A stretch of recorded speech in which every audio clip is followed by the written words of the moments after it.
Je reviens à Wycliffe, messieurs, qui est en ce moment-ci au comble de la gloire et en même temps qui commence à être fortement débiné à cause de la guerre des paysans.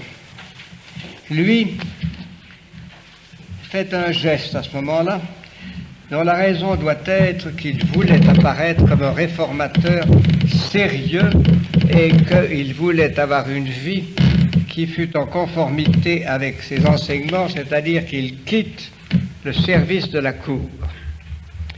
Il se sentait sans doute assez fort, ou bien il était assez fatigué, ou bien il avait un élan de générosité et d'ascétisme profond. Quoi qu'il en soit, ça lui donnait plus de temps pour faire son enseignement, mais ça lui donnait aussi beaucoup moins d'appui auprès des évêques et auprès du gouvernement, car c'est à partir de ce moment-là, semble-t-il, que Jean de Gand se détache de lui. Or, il aurait eu particulièrement besoin de l'appui de Jean de Gand, car c'est à ce moment-là qu'il commence à être le plus audacieux et le plus violent.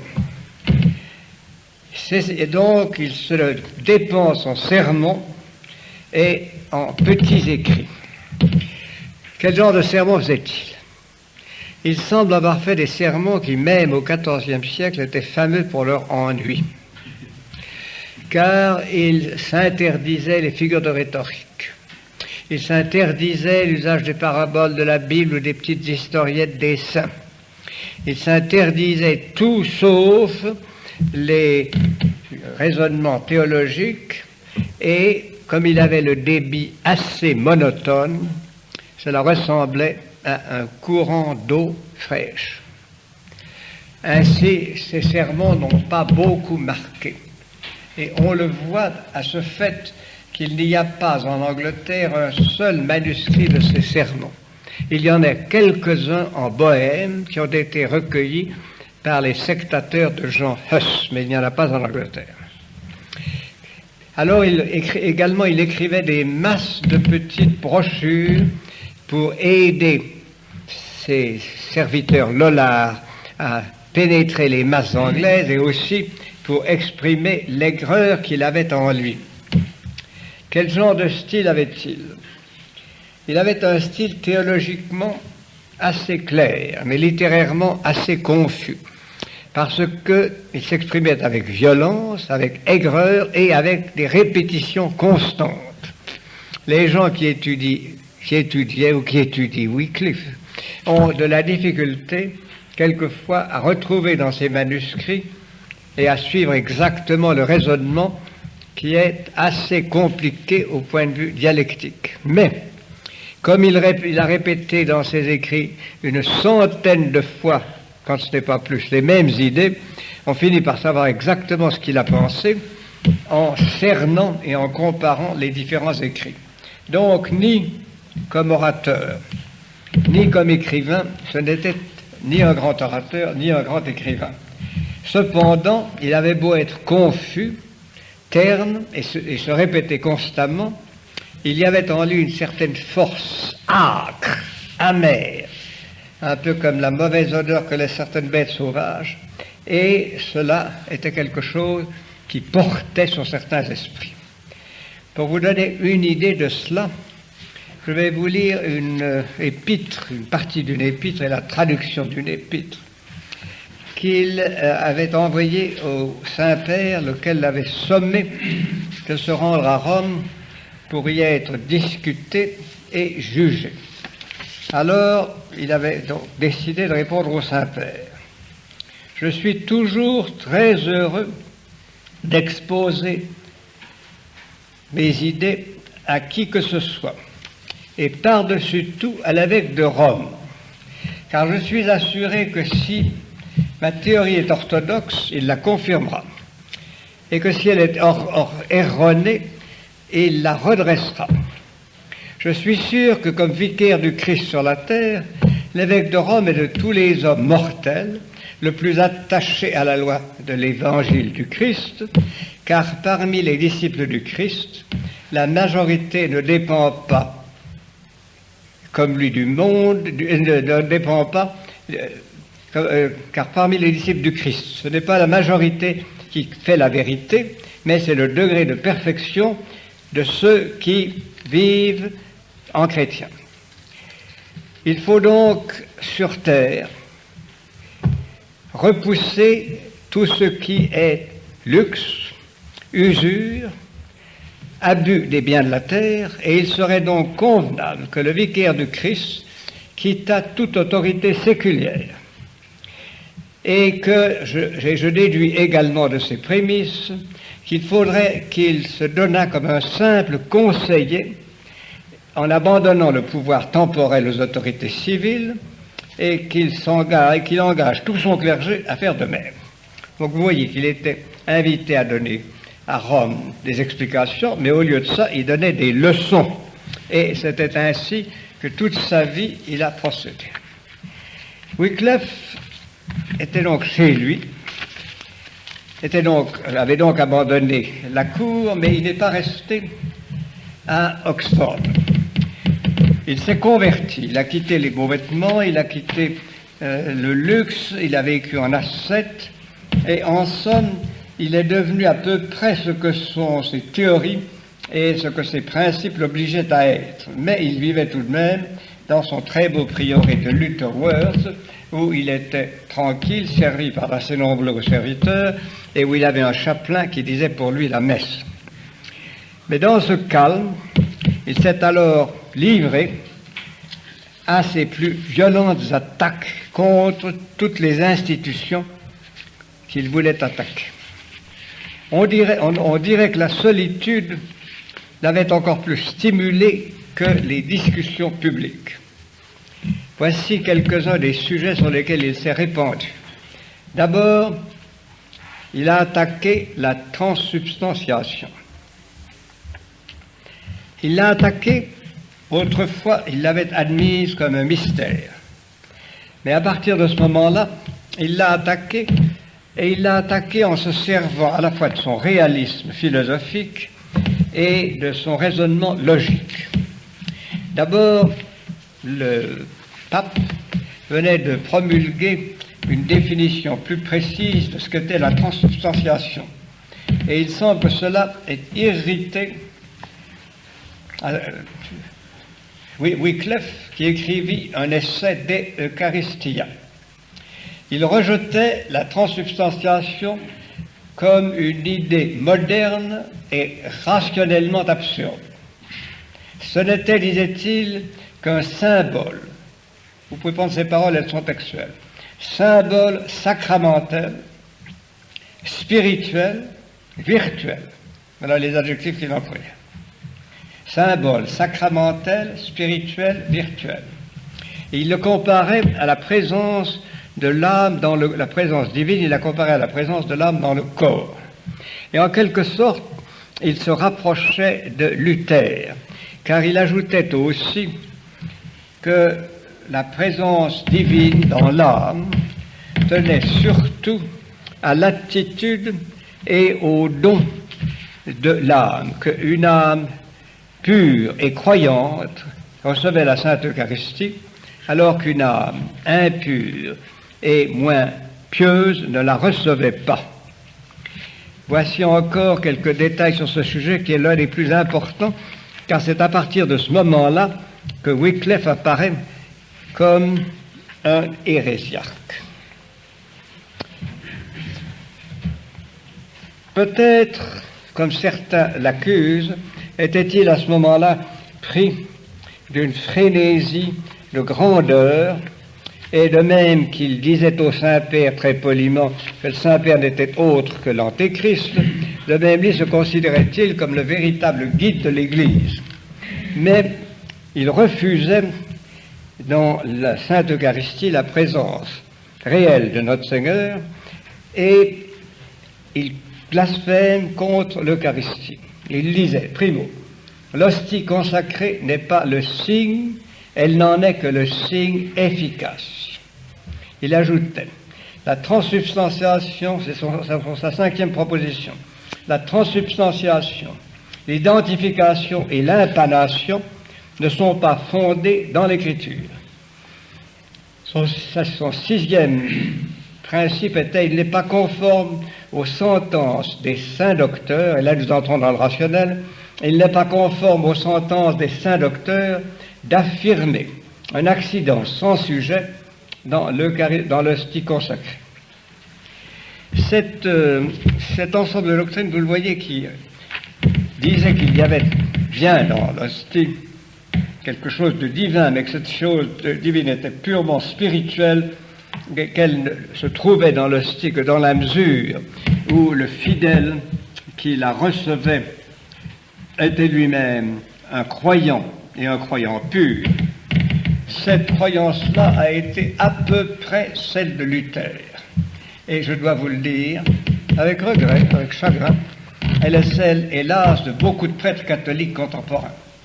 Dans votre apostolat, vous aurez à lutter contre cette conviction qui est absolument contraire aux paroles de notre Seigneur, qui est absolument contraire à la tradition de l'Église, qui est absolument contraire au témoignage spirituel de toute âme chrétienne qui a communié en esprit de piété et de sainteté. La position de Calvin, comme je vous l'expliquerai en mars, était assez différente. Non content donc de se placer dans l'Église comme un hérésiarque d'une audace toute particulière, bien qu'il y ait déjà eu avant lui un certain nombre de tentatives, mais d'ordre plus timide, pour minimiser la Sainte Eucharistie, il attaquait également tout ce qui était prêtre. Et voici quelques-unes des expressions dont il se sert, parce qu'elles ne manquent pas d'une certaine saveur. Il voulait d'abord que tous les prêtres fussent pauvres et que tous les prêtres fussent des gens qui consacrent leur vie à prêcher. Et voyez, messieurs, comme c'est curieux. L'une des erreurs les plus graves des prêtres modernes et de toute la pratique qui résulte du deuxième Concile du Vatican, c'est cette résumé dans cette formule l'apostolat de la parole. Pour beaucoup de jeunes prêtres modernes, dans la mesure où il en reste, ce qui importe, ce ne sont plus les sacrements. Il y a un profond mépris des sacrements qui est déjà chez Wycliffe. Comprenez-vous ? Le mépris des sacrements est déjà chez Wycliffe. Et pour Wycliffe, le curé d'une paroisse, par exemple, devait vadrouiller un peu partout, faisant prêchi, prêcha, parlant tout le temps, mais quant au sacrement, pouf, ça n'avait pas d'importance pour Wycliffe, ça n'avait pas d'importance pour les lollards qui suivaient Wycliffe. Vous voyez donc comment il y a là une perte de contact avec l'Église et avec le Christ, qui a établi l'Église comme garante et mainteneuse de ses sacrements. Et à ce point de vue-là, Wycliffe a été déjà l'un des plus dangereux faux apôtres de l'époque qui prépare la Renaissance. Il attaquait donc les prêtres et il voulait que les prêtres fussent pauvres et fussent ambulants. Il voulait qu'ils passassent leur temps à prêcher et il voulait que le souverain fût responsable de leurs mœurs et capable de les priver de tous leurs biens si le souverain avait des renseignements qui prouvent qu'ils étaient, eux, indignes d'enseigner, de prêcher et d'être de vrais prêtres. Vous voyez que dans tout cela, Wycliffe prenait de plus en plus des positions audacieuses. De même, dans un petit pamphlet de la même époque, il attaque le pape. Je vous ai dit qu'il le considère comme un antéchrist, et voilà pourquoi. C'est une thèse qui était soutenue et qui a été soutenue en Angleterre assez souvent et qui est quelquefois reprise par les modernistes.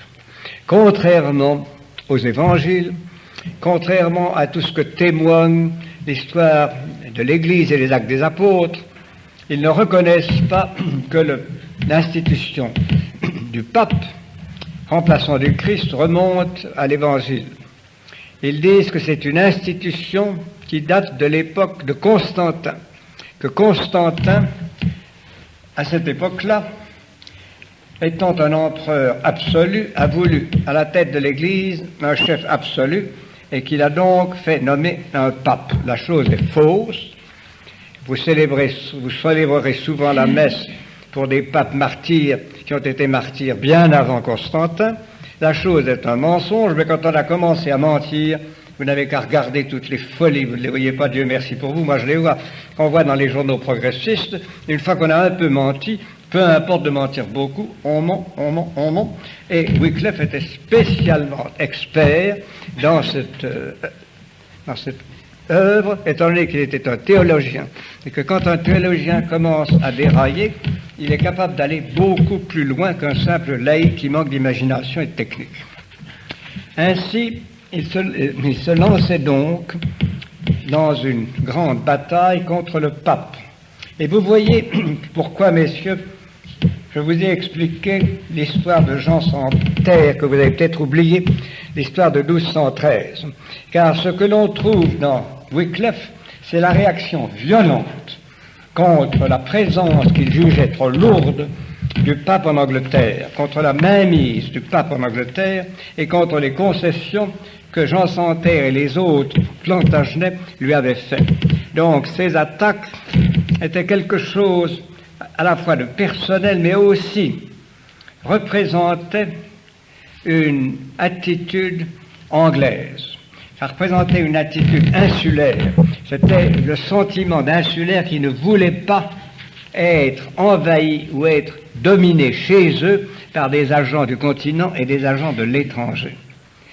Vous comprenez qu'il y avait là une psychologie qui pouvait être en défaveur pendant quelque temps, mais que cette psychologie était tout de même très dangereuse, car c'est celle dont va se servir Henri VIII plus tard pour faire sa réforme et pour détruire l'Église catholique d'Angleterre. Enfin, et pour conclure toutes ces négations, Wycliffe arrivait à une affirmation qui était elle aussi une sorte de négation. Pour lui, l'Église du Christ n'était faite que des prédestinés. Vous pouviez être baptisé, vous pouviez être prêtre, vous pouviez être évêque, vous pouviez être pape. Si le Christ ne vous avait pas prédestiné à aller au ciel, vous n'étiez pas membre de l'Église. C'est, vous le voyez, une attitude parfaitement hérétique et qui, elle, prépare directement les hérésies de Luther et de Calvin. Car cette conception de la prédestination, qui rend en quelque sorte inutiles les œuvres, les efforts humains, sont complètement différents de la tradition que l'Église a enseignée et complètement opposés même à tous les propos de notre Seigneur Jésus-Christ qui a traité les hommes comme capables de responsabilité, capables d'accepter ou de refuser Dieu. Alors que pour Wycliffe, l'homme était impuissant et Dieu était uniquement et entièrement celui qui faisait le destin des hommes. Tout cela, vous le voyez, faisait un ensemble très imposant et très scandaleux. L'attaque contre le pape, l'attaque contre les prêtres, l'attaque contre l'Eucharistie et cette idée de prédestination transformant complètement la vision de la vie morale et de la vie spirituelle des chrétiens.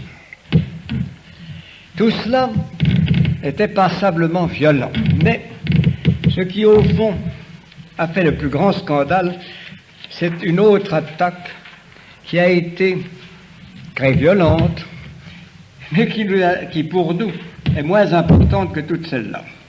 Il y avait alors en Angleterre un très grand nombre de prédicateurs populaires qui circulaient en prêchant, enseignant et en répandant le culte du Saint-Sacrement, car c'était l'une des principales caractéristiques du culte de ces prêtres ambulants. Il y avait des franciscains, il y avait des capucins, etc. Mais ils étaient tous orientés, eux, vers le respect du Saint-Sacrement et ils enseignaient aux foules à adorer le Saint-Sacrement. C'était le grand sermon, le grand salut, de grandes cérémonies. Or, à partir du moment où Wycliffe avait rompu avec l'idée traditionnelle de l'Eucharistie, Wycliffe a rompu avec les ordres mendiants. Il a rompu avec eux alors qu'auparavant, il avait été assez favorable aux ordres mendiants.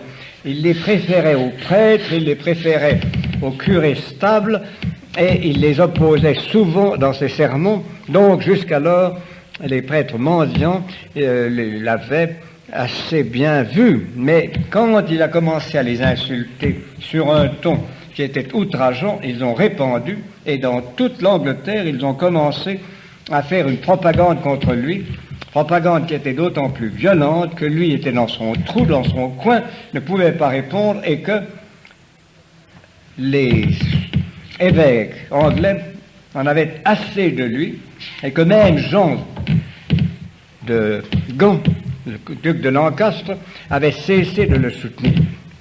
C'est à ce moment-là que l'évêque de Londres, Courtenay, devenu archevêque de Canterbury, a réuni à Blackfriars, qui est un quartier de Londres, un synode de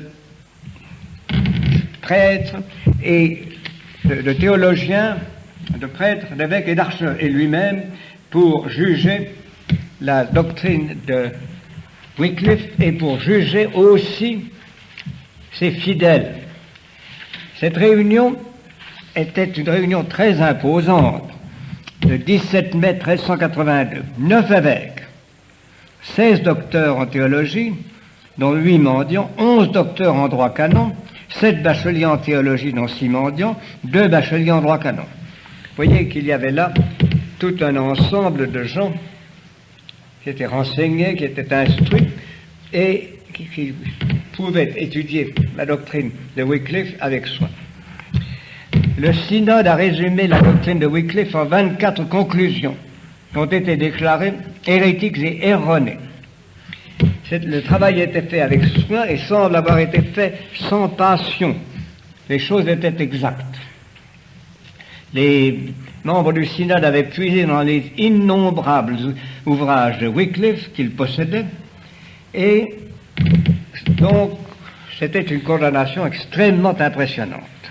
Seulement, comme il se produisit un tremblement de terre pendant ce synode, les amis de Wycliffe ont dit: c'est Dieu qui blâme ces misérables de toucher à notre ami. Enfin, malgré le tremblement de terre, Wycliffe était bien secoué, lui aussi. D'autant plus que ces gens envoyèrent à Oxford une lettre très forte obligeant Oxford à cesser tout enseignement des œuvres de Wycliffe et à abandonner les disciples de Wycliffe. Et ils firent même le procès des principaux disciples de Wycliffe. Nous reprendrons ça tout à l'heure. Je m'attache au chef lui-même, à Wycliffe. Dans ces conditions, vous le voyez, Wycliffe était très seul. Wycliffe était très solitaire. Il était à Lutterworth, dans sa paroisse, évidemment assez confortable, mais tout de même très seul, et il ne lui restait qu'un seul disciple, John Purvey, P-U-R-V-E-Y, P-U-R-V-E-Y, qui était un homme de valeur, du reste. Pour vous montrer l'impopularité de Wycliffe, je vais vous lire des petits vers de l'époque qui sont assez drôles, et je pense que vous n'aurez pas besoin de traduction, étant donné votre compétence, votre érudition et la rapidité de votre esprit. Lollardi sont zizania, spine, vepres, ac lollia, que bastant hortum vine, qui sont doctores odi, cleri, bulgi, distidi, Johannes Belli. Johannes Belli a été brûlé, c'était une sorte de révolté. Là. Johannes Belli hoc docuit, quando morti succubit, monstrans Wycliffe familiam cosa brighe primaria. Vous pigez? 1, 2, 3, vous pigez? Non. Traduction. Les lollards sont de la mauvaise graine, des épines, des chardons et des choses des haies. C'est eux qui gâchent le jardin sacré. Ils sont les origines de la haine. ils attaquent les clercs et ils créent la dissension partout. C'est ce que nous a montré Jean Bal quand il a été tué. Parce que, quand il a été tué à cause de sa méchanceté, il a montré ce que vaut la famille de Wycliffe, qui est la cause de tous nos ennuis. Donc, les vers sont très mauvais, mais ils sont drôles et populaires. Donc, on commençait à l'accuser dans le clergé, chez les nobles, et un peu dans le populo, où on commençait à être fatigué de troubles, puisque les moissons étaient bonnes, les cochons allaient bien, et les moutons se portaient bien.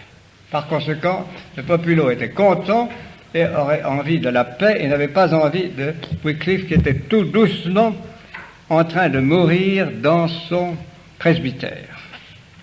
Wycliffe se consacrait à écrire. Il était à ce moment de la vieillesse, messieurs, où les gens ne peuvent plus penser, mais ils ont besoin de s'agiter. Et alors il faisait une masse de petits écrits sur toutes sortes de sujets, des petits écrits de 8, 10, 15 pages qu'il répandait. Il avait des scribes qui les copiaient, qu'il donnait à ses lollards à répandre, mais qui en réalité étaient simplement le rabâchage moins exact, moins intéressant de tout ce qu'il avait dit dans ses ouvrages précédents et de tout ce qu'il avait enseigné à Oxford. Pourquoi Courtenay, qui était un homme assez dur, comme vous le verrez tout à l'heure, ne l'a-t-il pas poursuivi? Parce que Courtenay était archevêque de Canterbury, était très puissant et pouvait beaucoup.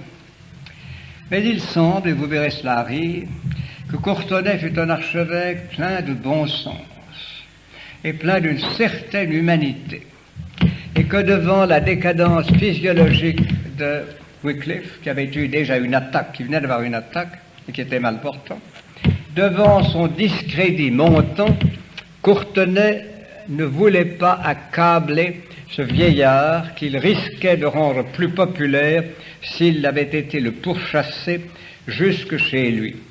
Il se contentait de chasser graduellement ses fidèles d'Oxford et de nettoyer le pays de l'influence de Wycliffe sans s'attaquer sur lui. Ainsi, le vieillard restait dans son coin, rance. C'est le moment où il écrit une petite œuvre qui s'appelle des Blasphemia. Et pour que ce qu'il écrivait eût plus de portée, il cesse d'écrire en latin pour écrire dans l'anglais de l'époque, afin que ses œuvres, affichées dans les carrefours par les lollards, fussent lues plus facilement par ceux du peuple qui savaient lire. Il n'y en avait pas tant que ça. De plus en plus malade et de plus en plus seul, il commence pourtant à s'intéresser à une œuvre qui a eu un immense succès. Il n'y avait pas à ce moment-là en Angleterre de copies de la Vulgate en grand nombre, et les copies qu'il y avait étaient mauvaises, étaient mal copiées et étaient inexactes. Et il n'y avait pas encore de Bible anglaise. Wycliffe, et là il a eu en somme raison, a commencé avec ses meilleurs disciples à faire une Bible anglaise qui a été surtout l'œuvre de ses disciples. Ces 3 disciples dont je vais vous donner le nom et qui ont été là des auteurs qui ont rendu, il faut l'avouer, il faut le dire, il faut le proclamer, un certain service à la catholicité anglaise. Le premier s'appelait Nicolas de Hereford. Il travaillait vite, mais il travaillait mal.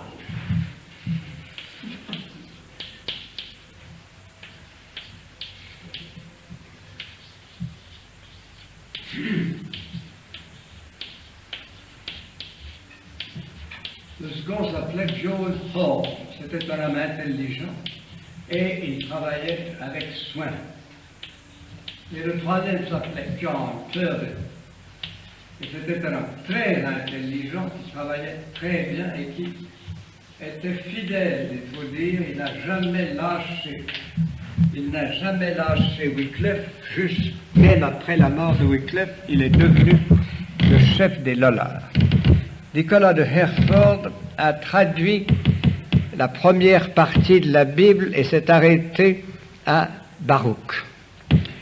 Mais à ce moment-là, il a eu des ennuis parce que Courtenay le poursuivait et il a cessé son travail, qui a été continué par Horn et revu entièrement par Purvey, qui a fini par en faire un bon travail.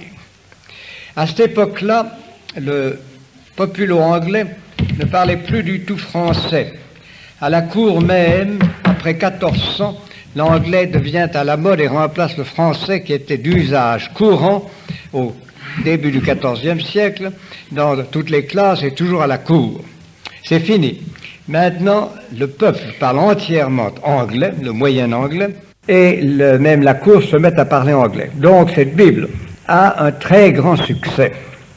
Elle bouche un trou et elle permet de lire la Bible. Seulement, naturellement, le nombre des gens qui lisaient n'était pas énorme. Et comme c'était un gros ouvrage et qu'il fallait le copier à la main, cette Bible coûtait extrêmement cher pour l'époque. Par conséquent, elle ne pouvait être utilisée que par les gens riches et ou bien les gens très cultivés qui faisaient un sacrifice d'argent pour la posséder. Mais songez qu'à l'heure actuelle, il y a encore des gens qui la préfèrent à la Bible qui a été faite au XVIe siècle, car il faut dire que celle de cette Bible de Wycliffe est très bien traduite sur la Vulgate, naturellement, pas sur les originaux. Elle était bien traduite sur la Vulgate et sans aucun commentaire hérésiarque ou hérétique ou tendancieux. C'est les trois hommes qui l'ont traduite dans l'esprit exactement de la tradition. Par conséquent, c'est une Bible qui, à l'heure actuelle, pourrait encore être utilisée, sauf que aucun des auteurs n'a pu faire des vérifications autres que de copier avec exactitude le texte de la Vulgate. Au milieu de tout ça, Wycliffe vieillissait. Et le 17 décembre 1384, en allant dans son église pour écouter la messe, il est mort. Il était à ce moment-là, comme je vous l'ai dit, très seul. Il ne lui restait auprès de lui que Purvey. Et sa mort ne fit pas un très grand bruit. Comme il n'avait pas été excommunié et qu'il semblait désormais être peu dangereux, et on a pu l'enterrer tranquillement. La maladie l'avait mis à l'écart de tout et en même temps, la maladie le protégea de sanctions. Mais le pauvre homme, ça lui était égal au fond, fut déterré en 1411 et ses os, car il ne restait plus beaucoup, jetés dans la rivière parce qu'à ce moment-là, les évêques anglais s'étaient décidés à prendre des sanctions graves contre sa doctrine, contre ses fidèles, et qu'on ne voulait pas que sa tombe devint un lieu de pèlerinage. Par conséquent, on s'est livré à cette cérémonie macabre et assez pénible de le déterrer et de le jeter dans la rivière. Comme homme, il ne laissait pas une trace très profonde, car c'était un mauvais prédicateur, et c'était un homme qui n'avait pas de chaleur humaine. Mais comme professeur, il laissait une trace, parce que, et cela arrive très souvent, l'homme qui prêchait médiocrement enseignait bien. Et à Oxford, au moins pendant 2 siècles, sa tradition s'est maintenue, plus ou moins en cachette, quelquefois plus évidente, d'autres fois moins évidente, mais elle s'est maintenue et il y a eu un courant constant d'esprit Wycliffe dans cette grande université qui elle-même avait un rayonnement. Et c'est cela qui explique que Wycliffe ait été, comme vous allons le voir tout à l'heure, l'homme qui a suscité, sinon du moins le hussisme. La théorie hussite et le mouvement hussite s'est appuyé sur les œuvres de Wycliffe et sur les idées de Wycliffe, alors qu'en Angleterre, la chose était à peu près finie. Wycliffe étant mort, mais ses idées n'étaient pas mortes. Courtenay avait donc réuni à Blackfriars un concile pour juger l'œuvre et juger les disciples de Wycliffe. Les principaux étaient Ashton, Hereford, Rippington et Purvey. Purvey n'est pas venu, il s'est garé. Ashton, lui, a voulu faire l'idiot. Il a dit qu'il ne parlerait pas latin, qu'il ne savait pas le latin, qu'il ne parlerait qu'anglais. Enfin, il s'est si maladroitement défendu qu'en fin de compte, il a été condamné. Hereford, dont je vous ai déjà parlé, qui était un rédacteur de la Bible, a cru, lui, qu'il serait moins en danger à Rome. Et alors que Wycliffe et les Lollards s'acharnaient contre le pape, Hereford a été se réfugier à Rome et demandé à être jugé à Rome. Mais à Rome, on était très renseigné sur Wycliffe et Hereford a été mis convenablement en prison. Mais les prisons romaines à cette époque-là, même le château Saint-Ange où il n'était pas tellement fermé qu'on ne put pas en sortir. Et Wycliffe a fui Rome. Il est rentré en Angleterre où il a été l'un des chefs des Lollards. Rippington, lui, était un jeune homme un peu plus jeune, très sincère, qui s'est bien défendu et qui, après une longue discussion avec Courtenay, a abjuré les idées de Wycliffe et est devenu non seulement un très bon prêtre, mais il est devenu un bon évêque. Il a été évêque de Lincoln, qui est un des grands évêchés en Angleterre. Vous voyez donc que parmi les Lollards, certains ont reconnu l'erreur et se sont séparés de leur patron, car l'influence personnelle de Wycliffe, qui avait une personnalité très forte, avait entraîné avec lui des gens qui, au fond, n'avaient pas entièrement réfléchi à l'entreprise dans laquelle ils étaient lancés. Ce fut ensuite qu'ils s'en sont rendus compte, et c'est donc en les mettant en face de cela que Courtenay a pu les ramener dans l'Église. Courtenay, messieurs, a agi avec beaucoup d'intelligence. J'insiste un peu là-dessus, car nous allons être tôt ou tard dans une situation analogue. Courtenay a été très dur pour ceux qui s'obstinaient dans l'erreur. Il a été très dur pour leurs idées et au fond, il a été assez dur pour leur personne. Mais pendant toutes les discussions, Courtenay n'a jamais cessé de lancer des cordes pour que les autres puissent s'accrocher à l'idée du pardon ou à l'idée d'une conciliation.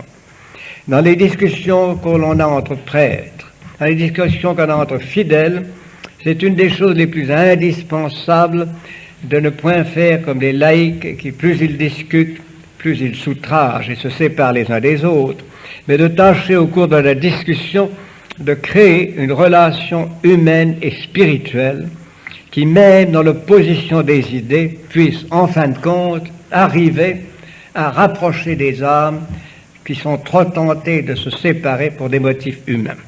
Et c'est cela que Courtenay a fait, et c'est cela dont il faut le louer, car c'est probablement lui qui a réussi à empêcher en Angleterre une diffusion trop générale des théories de Wycliffe. En effet, nous viendrons sur l'œuvre des Lollards, mais on peut dire que Wycliffe a échoué.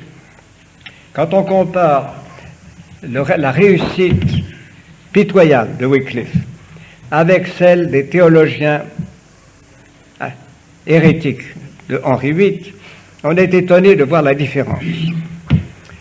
Cette différence tient, voyez-vous, au fait qu'il y avait encore en Angleterre une grande foi catholique appuyée sur l'Eucharistie, et qu'en particulier les ordres mendiants, qui n'étaient pas tous bons, où les sujets n'étaient pas tous bons, mais où beaucoup étaient encore bons, maintenaient dans la foule ce sens, ce goût, ce besoin de la Sainte Eucharistie. Mais en même temps, il faut aussi dire que les hautes classes n'ont pas mordu à l'hérésie, alors que au XVIe siècle, ils ont mordu. Les hautes classes n'ont pas mordu à l'hérésie, primo, parce que ces braves, ils étaient braves, Plantagenets étaient au fond des aventuriers, et que comme aventuriers, ils n'osaient pas s'engager dans l'aventure trop dangereuse pour eux d'une révolte contre Rome. Si vous comparez la situation des Plantagenets à cette époque-là avec la situation des Tudors, elle est complètement différente. Les Tudors sont arrivés au pouvoir en 1485, comme vous le savez si bien, après que l'aristocratie anglaise se fut massacrée pendant 30 ans dans la guerre des Deux Roses. La guerre des Deux Roses a amené une diminution d'influence et de nombre de l'aristocratie anglaise qui a permis aux Tudors à être les seuls rois absolus que l'Angleterre ait eu. Et un roi absolu en Angleterre pouvait lutter contre l'Église. Mais un roi comme les Plantagenets, qui avaient à ce moment-là une noblesse difficile, presque aussi puissante qu'eux, très orgueilleuse et dans l'ensemble encore croyante, bien qu'elle se conduisit très mal. Une royauté comme les Plantagenets, qui était très divisée contre elle-même, et je vais vous en donner un exemple tragique, ne pouvait pas encore risquer de se lancer dans une lutte contre Rome, où il y avait encore de bons évêques, où il y avait encore un squelette de foi très solide. L'exemple que je vais vous donner est épouvantable, mais ça ne fait rien, je vous le donne. Le roi Richard II était le fils du prince noir. Était un homme charmant, léger, gentil, intelligent. Mais il était léger. Et quand les choses ont commencé à mal marcher, il a commencé à mettre en prison des nobles, des bourgeois, etc. Il a commencé à prendre l'argent de celui-ci et de celui-là. Il a commencé à devenir un souverain dictatorial. Si bien que la nation, menée par son oncle, le duc de Lancastre, et la famille Lancastre, se sont soulevés contre lui. Et qu'en 1399, il a dû abdiquer pour céder la place à son neveu Henri IV d'Angleterre, qui a régné de 1394 à 1412. Or, on l'a mis en prison. Et là, cet homme qui était l'oncle du roi, on l'a laissé enchaîner presque pas vêtu et sans lui donner de nourriture, ce qui fait qu'il est mort de faim. Comme procédé interfamilial, ce n'est pas une chose que je vous recommande. Il vaut mieux, si on a envie, de se débarrasser d'un cousin, le coincer entre deux portes ou l'écraser avec son auto. C'est beaucoup plus humain. Car imaginez l'agonie de Stone, qui n'est pas mort tout de suite, il était encore fort, dans cette prison, seul, dans le froid, nu, sans pouvoir boire ni manger. C'était l'Angleterre de cette époque, mais elle avait au moins une qualité, elle a voulu rester chrétienne. Pendant ce temps-là, les Lollards continuaient dans la campagne à crier et à plaider. Les Lollards étaient de plusieurs espèces et eux ont eu une importance réelle dans la vie nationale anglaise. Il y avait d'abord un certain nombre de prêtres que Wycliffe avait envoyés et qui étaient les pauvres prêcheurs. Il semble qu'il ait commencé à les envoyer à partir de 1377. Comment les choisissait-il? Eh bien, messieurs, voilà comment il les choisissait. Vous êtes sans la main parce que ça a plus que ça. Il trouvait qu'ils fussent idiotés et simplices. C'est ce qu'il faut que je traduise.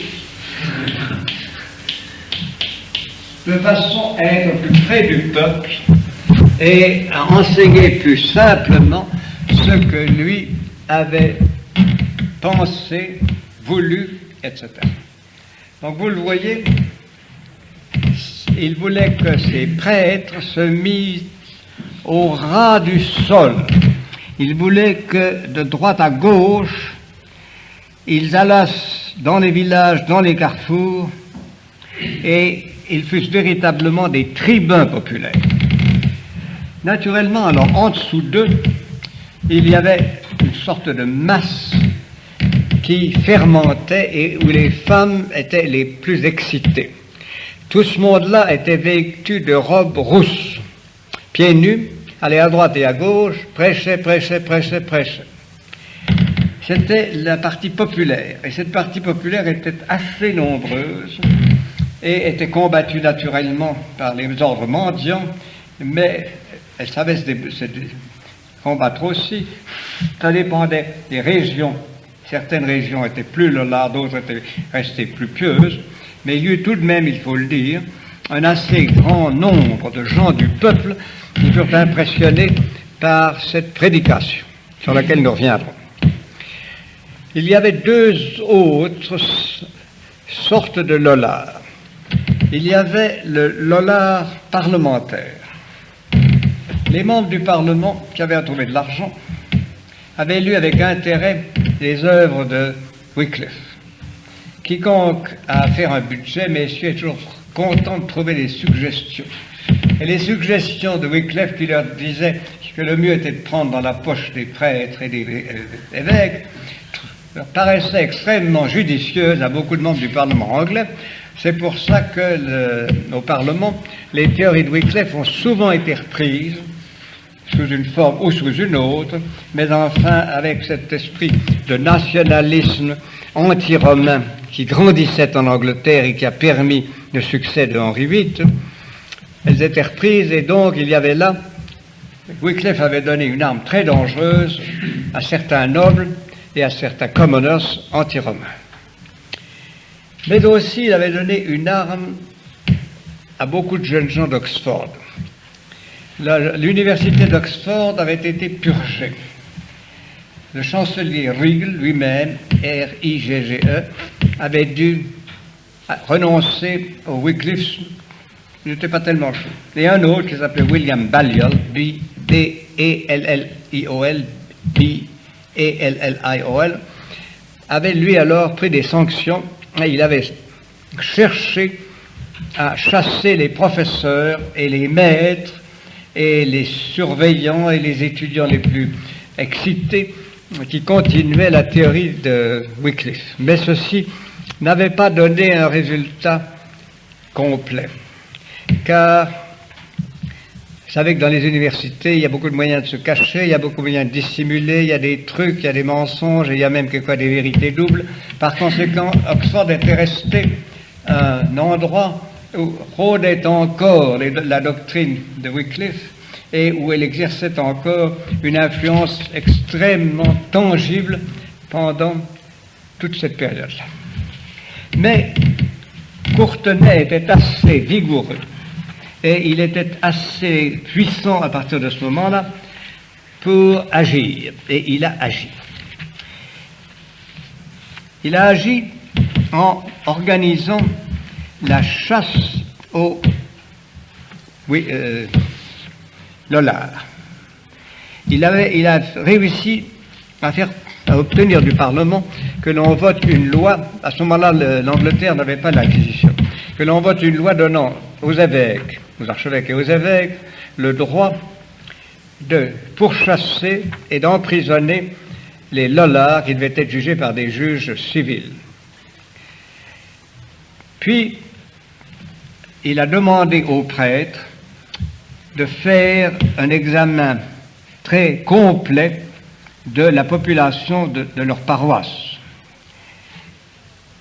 Alors que les lollards criaient très fort, c'était assez facile de les trouver, parce qu'ils prêchaient l'Évangile, ils attaquaient l'Église visible, ils attaquaient la hiérarchie, ils en arrivaient même à attaquer tous les prêtres, toute la hiérarchie de l'Église, qu'à la fin de sa vie, Wycliffe avait aussi attaqué le pape, archevêque, évêque, chanoine et curé et simple prêtre. Beaucoup de lollards en étaient arrivés à une conception du christianisme qui établissait le contact simple, direct, entre le fidèle et le Christ sans aucun intermédiaire. Vous voyez que nous sommes déjà dans la formule, dans le courant du pré-protestantisme. Ils allaient donc de ville en ville et ils dépouillait les églises, il prêchait la pauvreté des prêtres, et quand il pouvait, il les volait. Et le plus fameux d'entre eux fut un certain William Swinderberry, S-W-I-N-D-E-R-B-Y. S-W-I-N-D-E-R-B-Y. C'était un prêtre extrêmement éloquent et tout à fait instable, qui était révolté par la corruption et la mauvaise tenue de beaucoup d'évêques, naturellement. Et lui manquait également de mesures. Et s'il les attaquait parce qu'il manquait d'intelligence et qu'il était mauvais prêtre, lui était très imprudent parce qu'il s'attaquait non seulement au pape, aux évêques, aux prêtres, mais il s'en prenait aux femmes. Et c'est dangereux de s'en prendre aux femmes, vous savez. Les femmes sont plus nombreuses qu'on ne le croit. Et il s'en prenait également aux marchands. Or, les marchands sont peut-être moins nombreux que les femmes, mais ils ont l'argent. En un mot, il s'en prenait à peu près contre toutes les classes de la société qui, en effet, avaient chacune son défaut et son imperfection. Là, dans certains endroits, il se faisait une réputation, dans d'autres, il semblait odieux. Et enfin, il menaçait de la fin du monde. Tout de même, on réussit à le museler. Mais il y eut de grandes manifestations des gens de Wycliffe. En 1395, ils sont venus manifester devant le Parlement pour obtenir une plus grande latitude. Et ils se sont livrés à des révoltes publiques, et même à un moment, ils ont manqué prendre Londres, étant armés, formant une sorte de régiment très violent. En un mot, on commençait à être un peu fatigué d'eux. Dans ces conditions, Courtenay est devenu de plus en plus dur. Entre de 1415 à 1428, il fit faire une suite de procès pour éliminer les chefs lollards et pour emprisonner la foule. Après 3 soulèvements, ce travail fut efficace. Le lollardisme, graduellement, disparut d'Angleterre et vers 1500, il n'y en avait presque plus. Pourtant, il se réveilla sous les Tudors. Et au moment où Henri VIII et Édouard VI entreprirent leur politique anticléricale, alors il y avait de nouveau des lollards qui se mêlaient aux protestants et qui criaient, et qui houspillaient et qui persécutaient les catholiques. Ainsi donc, le lollardisme, vous voyez, a été un élément très important en Angleterre pour préparer la convulsion et pour préparer le schisme. Ça a été un élément très important et un élément qui a touché toutes les classes, haute classe, haut clergé, moins la bourgeoisie, mais basse classe. Et surtout, l'influence des lollards a été énorme en Bohême. C'est la Bohême qui a maintenu la tradition lollarde et c'est par la Bohême que Luther a reçu les documents de Wycliffe. Il y avait beaucoup d'étudiants de Bohême qui venaient en Angleterre et qui venaient surtout à Oxford. Et ces étudiants furent extrêmement frappés par les prédications de Wycliffe et par ses ouvrages. À l'heure actuelle, le nombre des manuscrits de Wycliffe est 2 ou 3 fois plus grand dans les bibliothèques de Prague et de Vienne qu'il n'est à Oxford et qu'il n'est dans les bibliothèques anglaises.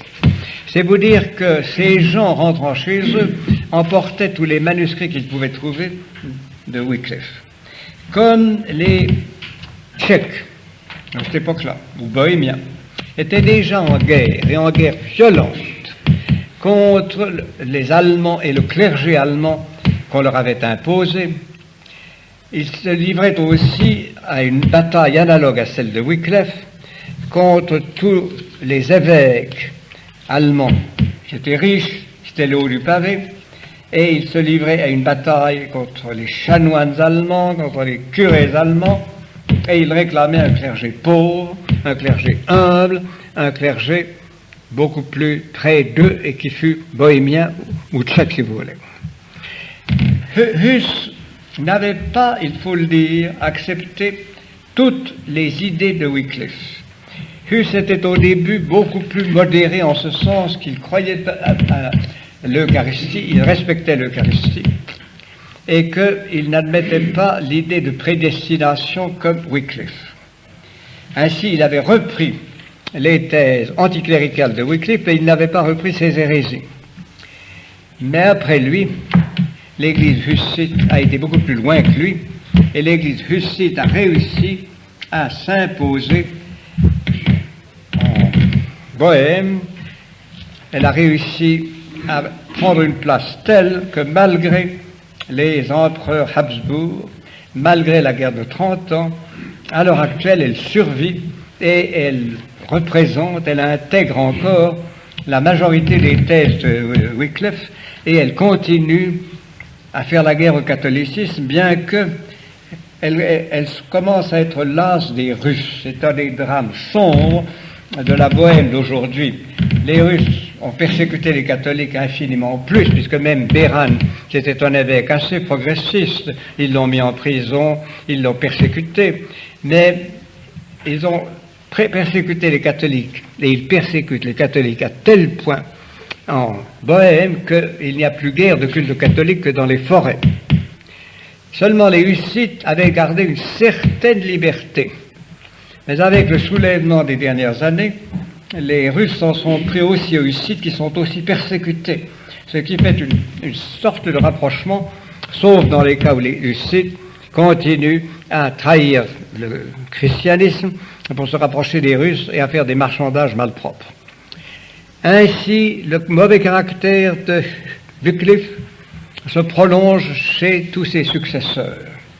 Et cette atmosphère aigre, hargneuse, cette atmosphère qui est absolument différente de l'ineffable bénignité du Christ et de la largeur intellectuelle des pontifes romains qui sont dignes de ce nom, cela se maintient chez certains Anglais de la Low Church qui ont gardé le culte de Wycliffe. Il y a en Angleterre une Wycliffe Society, il y a en Angleterre des Wycliffe Publications, il y a en Angleterre encore toute une sorte de culte de Wycliffe qui déforme son image pour en faire quelque chose de glorieux, alors qu'en réalité c'était un homme de talent, mais ce n'était pas un homme qui eut en lui une droiture et une pureté d'esprit telle qu'on put l'admirer.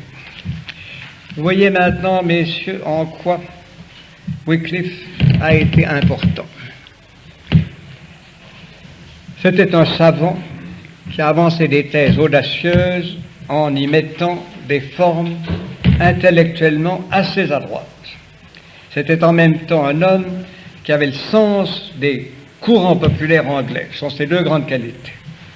Son grand défaut, c'est d'avoir été un être hargueux, qui a présenté sa doctrine par tranches successives de plus en plus violentes, à mesure que lui-même s'aigrissait davantage contre la société de son temps et contre Rome, et qui a cherché à profiter du grand schisme et de toute l'horreur de l'époque pour répandre en Angleterre la haine et le mépris de la papauté. Il a donc eu un côté assez vil et assez bas. Nous pouvons avoir une certaine pitié de lui, mais nous ne pouvons pas lui pardonner toute cette mesquinerie et cette malhonnêteté intellectuelle, en particulier la façon dont il s'est tourné contre la Sainte Eucharistie après l'avoir acceptée et la façon dont il a poussé l'idée de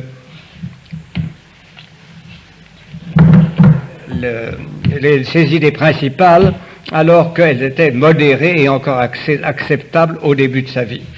C'est un homme qui n'a pas su dominer sa propre intelligence. Et ceux d'entre vous, comme il y en a plusieurs dont je reconnais l'intelligence, doivent se dire que Wycliffe est un exemple très redoutable.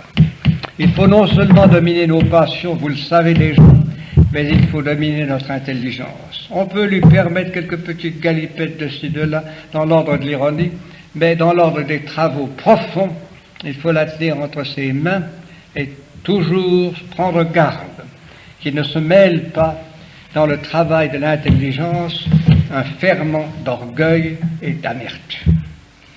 Je vous remercie de votre grande patience et je viendrai vous infliger d'autres conférences au mois de mars, messieurs.